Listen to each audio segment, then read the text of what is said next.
Once upon a time, in a small town nestled in the mountains, there was a house. It was an old, creaky house with a dark history. People whispered that it was haunted, and that strange things happened there at night. One summer, a family moved into the house. They were a young couple with two small children. The husband was a writer, and he thought that the isolation and quiet of the mountains would be the perfect setting for his next book. At first, everything seemed fine.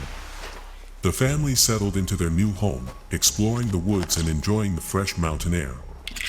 But as the nights grew longer and the darkness settled in, strange things began to happen. The husband would wake up in the middle of the night, feeling as though he was being watched. He would hear whispers in the darkness, and see shadows moving across the walls. His wife tried to reassure him, telling him that it was just his imagination. But then, the children started to see things too.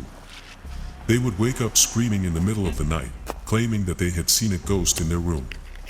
The husband tried to rationalize it, telling himself that it was just a trick of the light or a figment of their imaginations. But as the days went on, the family became more and more convinced that something was not right about the house. They started to do some research, and what they found made their blood run cold. It turned out that the house had a dark history. Years ago, a family had lived there, and one night, they had all been brutally murdered. The killer was never found, and the house had sat abandoned for years before the young couple moved in. The husband became obsessed with the history of the house, reading everything he could find about the murders. He started to notice strange symbols carved into the walls and doors, symbols that he recognized from his research. He tried to convince his wife that they needed to leave, but she refused. She was convinced that they could make it work, that they could live in the house and create new memories that would override the old ones. But as the days went on, she started to see things too. She would catch glimpses of a figure in the shadows, a figure that seemed to be watching them. One night, the husband woke up to find his wife sitting up in bed, staring into the darkness. He asked her what was wrong, and she pointed to the corner of the room. "I saw her," she whispered. "I saw the ghost of the woman who was murdered here." The husband tried to reassure her, telling her that it was just a nightmare. But as he looked closer, he saw that there was something in the corner of the room. It was a figure, faint and ghostly, but undeniably there. The husband felt his heart race as the figure started to move towards them. He reached out to grab his wife, but she was frozen with fear. The figure came closer and closer, until it was standing right beside the bed. And then, just like that, it was gone. The husband and wife were left alone in the darkness, their hearts racing and their minds filled with fear. They knew then that they had to leave the house. They packed their bags and drove away, leaving the house and its dark history behind. But even now, years later, they still have nightmares about the house. They still wake up in the middle of the night, feeling as though they are being watched. And sometimes, they still catch glimpses of a faint, ghostly figure in the shadows, reminder of the horrors that they experienced in that old, creaky house in the mountains. Years passed, but the memories of that house never faded away for the couple. They tried to forget about it and move on with their lives, but something about that house had left a deep imprint on their souls. They had tried to sell the house, but no one wanted to buy it. People had heard about the dark history of the house, and they were afraid. The house sat abandoned once again, and the couple couldn't help but feel a sense of responsibility for it. One night, the couple received a call from a desperate family who were looking for a place to stay. They had lost everything in a house fire, and they needed a temporary place to live. The couple hesitated at first, but eventually, they decided to let the family stay in the old house. They thought that it would be good for the house to have people living in it again, to fill it with new memories and new life. They hoped that it would be a chance for the house to shed its dark past and become a happy home once again. But as the family settled in, strange things started to happen once again. The husband would wake up in the middle of the night, feeling as though he was being watched. His wife would see shadows moving across the walls, and their children would wake up screaming in terror. The family tried to rationalize it at first, thinking that they were just adjusting to their new surroundings. But as the days went on, the strange occurrences became more and more frequent. They started to hear whispers in the darkness, and strange symbols started appearing on the walls and doors. The family became increasingly frightened, and they begged the couple to take them away from the house. But the couple was hesitant. They had a sense of responsibility towards the house, and they didn't want to abandon it once again. But as the situation grew more and more intense, the couple realized that they had made a mistake. They should never have let anyone else stay in that house, not after what had happened to them. They went to the house, determined to make things right. They wanted to cleanse the house, to rid it of whatever dark presence was haunting it. They had read about exorcisms and cleansing rituals, and they were willing to try anything to help the family. But as they entered the house, they knew that something was wrong. The air was thick with a sense of foreboding, and they could feel a cold chill creeping up their spines. They started to perform the ritual, but they quickly realized that it was too late. The house was too far gone, too tainted by the darkness that had haunted it for so long. The couple was trapped in the house, unable to leave as the spirits of the murdered family and the other lost souls who had haunted the house for years closed in around them. They tried to fight, but they were overwhelmed. The spirits of the past were too powerful, and the couple was consumed by the darkness that had haunted the house for so long. And so, the house stood abandoned once again, its dark history still lingering in the air like a foul stench. No one ever went near the house again, and it stood as a reminder of the horrors that can happen when we ignore the past and try to rewrite history.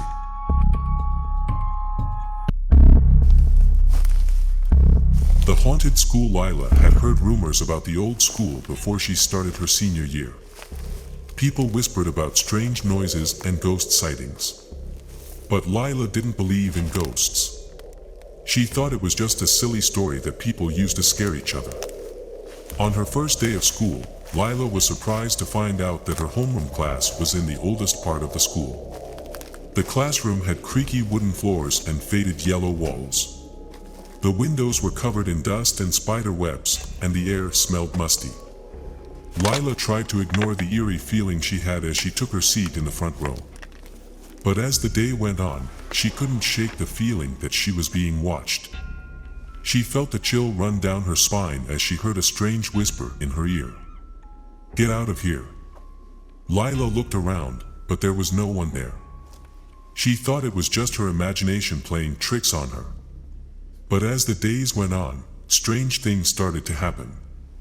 One day, Lila was in the bathroom, washing her hands, when she heard a soft moaning sound. She turned off the faucet and listened. The sound seemed to be coming from the other side of the door. Lila hesitated for a moment before opening the door. Standing in front of her was a figure dressed in a tattered uniform.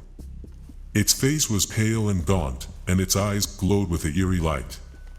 Lila tried to scream, but no sound came out. She ran out of the bathroom and straight to the principal's office to report what she had seen. The principal listened to Lila's story, but he just smiled and patted her on the back. "Ah, don't worry about it, my dear. It's just an old tale that students like to tell each other. There's nothing to be afraid of." Lila tried to brush off the encounter as her imagination getting the best of her, but the sightings continued. Every night, Lila would hear strange noises coming from the walls. She would wake up to find her textbooks scattered on the floor and her pencils broken in half. One night, Lila decided to investigate. She got up and followed the noises until they led her to the old library. She opened the door and gasped. There, in the middle of the room, was a figure of a woman in a white dress, her long hair flowing in the wind. The woman turned to look at Lila, and her eyes were hollow and empty. Lila tried to run, but her legs wouldn't move. She was trapped in the room with the ghost of a woman who had died years ago. The ghostly figure slowly started to move towards Lila, its arms reaching out as if to grab her. Lila tried to scream, but no sound came out.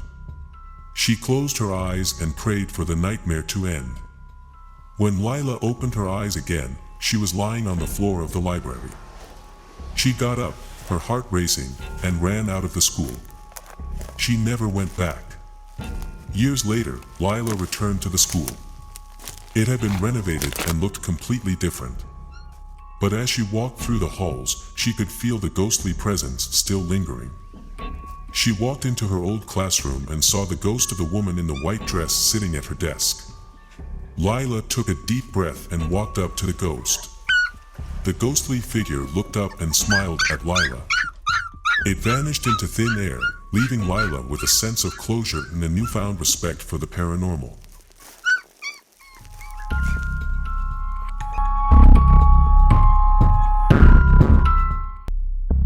The lake was always an eerie place.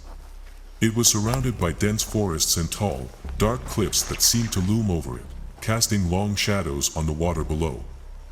There was a feeling of foreboding that hung over the lake, a sense that something was not quite right. But the locals had grown used to it, and they would often spend their days fishing or boating on the lake, never suspecting that something was lurking beneath its surface.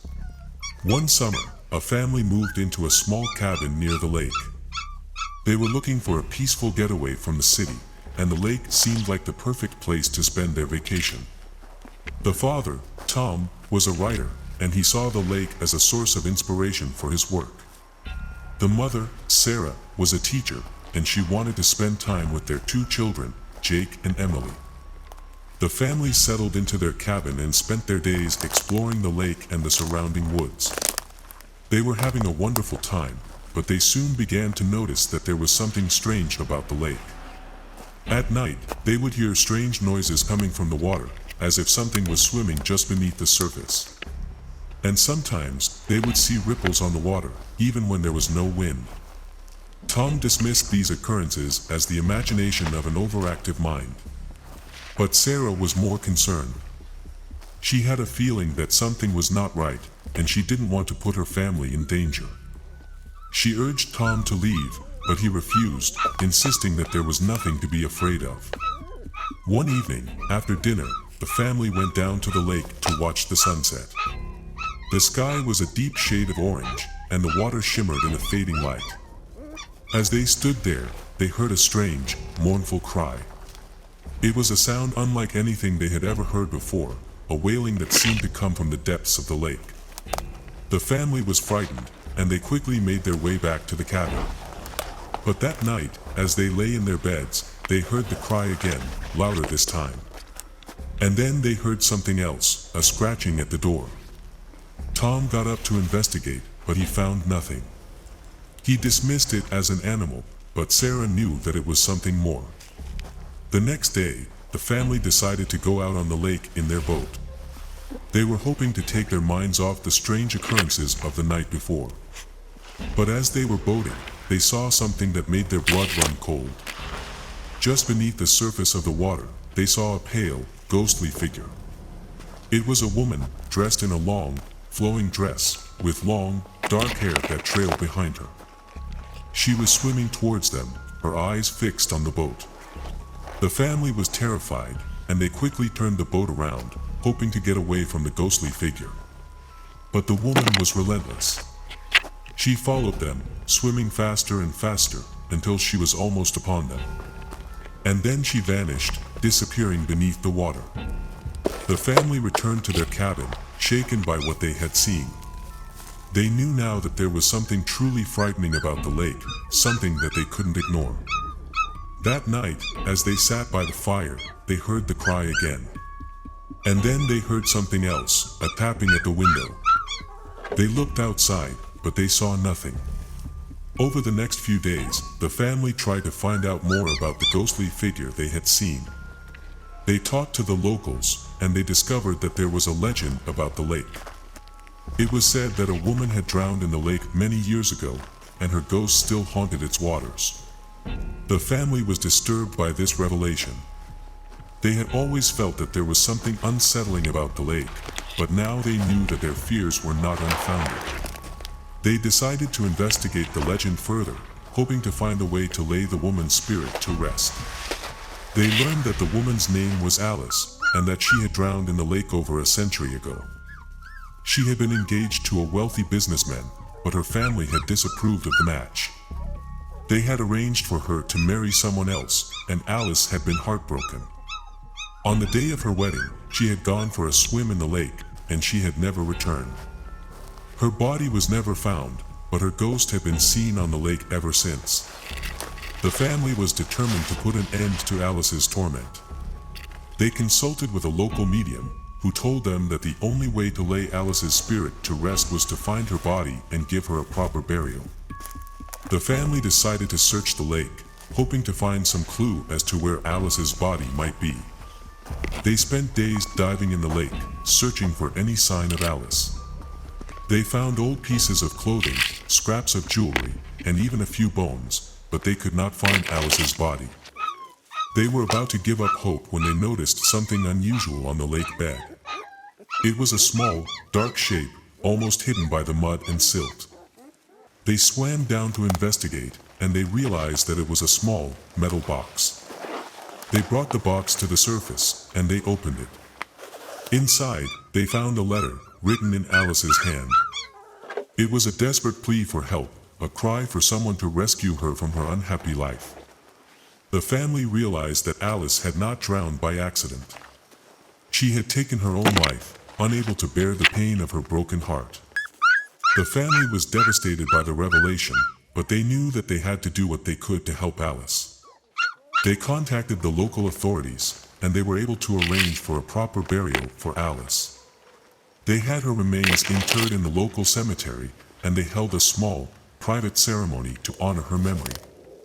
After that day, the family never heard the cry again. They never saw Alice's ghost on the lake, and they never heard the tapping at the window. It was as if Alice's spirit had finally found peace, able to rest after so many years of torment. The family left the lake soon after, but they never forgot their experiences there. They knew that they had witnessed something truly terrifying, something that they could never explain. But they also knew that they had helped to put an end to the suffering of a tormented soul, and that gave them a sense of peace. There was once a small village at the edge of a vast forest, where the villagers lived in peace and harmony. However, one day, strange things started to happen. People started disappearing in the forest, never to return.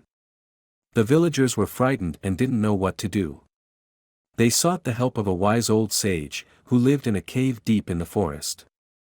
The sage listened to their tales of terror and then spoke, "There is a creature in the forest, a monster that preys on the innocent.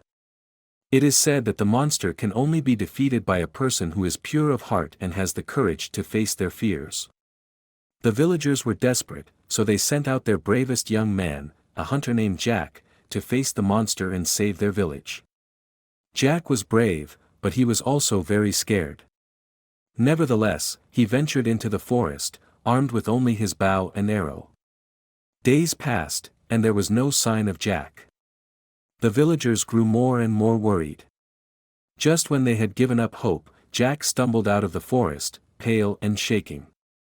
He told the villagers that he had seen the monster and that it was unlike anything he had ever seen before. From that day on, Jack never ventured into the forest again. The villagers lived in fear of the monster, and the disappearances continued. To this day, no one knows what became of the monster or if it still roams the forest, waiting for its next victim.